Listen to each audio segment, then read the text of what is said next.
Halo, kami dari kelompok 8 dengan materi leasing. Selamat menyaksikan.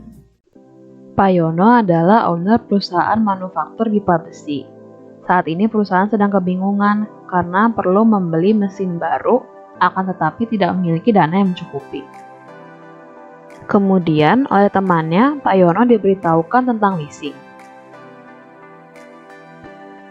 Leasing atau sewa guna usaha adalah kegiatan pembiayaan dengan menyediakan barang atau modal yang dilakukan dalam jangka waktu tertentu. Leasing terdiri dari dua jenis. Yang pertama adalah operating lease. Operating lease merupakan penyediaan barang modal secara sewa guna usaha tanpa hak opsi untuk digunakan lesi selama jangka waktu tertentu berdasarkan pembayaran secara berkala. Tanpa hak opsi berarti lesi tidak diberikan opsi untuk membeli barang modal tersebut. Operating lease tidak mengalihkan secara substansial seluruh risiko dan manfaat yang terkait dengan kepemilikan aset.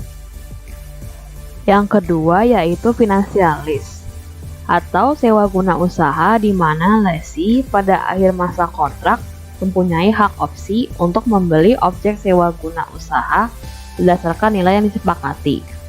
Lease jenis ini mengalihkan secara substansial seluruh risiko dan manfaat terkait kepemilikan aset. Inti dari jenis leasing ini ada di beberapa kriteria berikut. Yang pertama, pengalihan kepemilikan. Yang kedua, bargain purchasing option. Yang ketiga, masa lease minimal 75% masa manfaat aset. Dan yang keempat, present value MLP sama atau lebih dari 90% future value aset. Jika salah satu kriteria terpenuhi, maka kontrak leasing tersebut masuk ke dalam jenis financial lease. Namun apabila tidak ada satu kriteria pun yang terpenuhi, maka kontraknya dikategorikan sebagai operating lease. Tapi tunggu dulu. Sebelumnya kita perlu menimbang apakah leasing lebih baik. Apa saja ya kelebihan dan kekurangan leasing? Kelebihan leasing.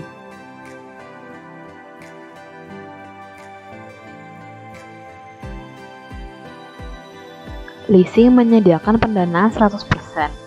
Perusahaan tidak perlu mengeluarkan biaya yang banyak, maksimum hanya down payment yang biasanya tidak terlalu besar.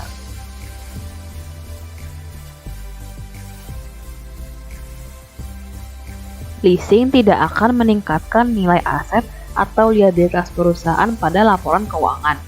Leasing akan membuat rasio keuangan berbeda dari yang seharusnya. Kekurangan leasing.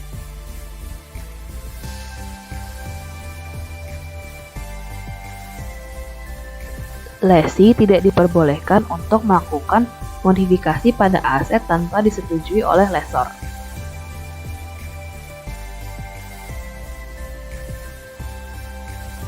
Jika lesi menyewa aset yang keusangannya lebih cepat dari perkiraan umur ekonomisnya, lesi tetap harus membayar sewa periodik kepada lessor meskipun aset tidak dapat digunakan.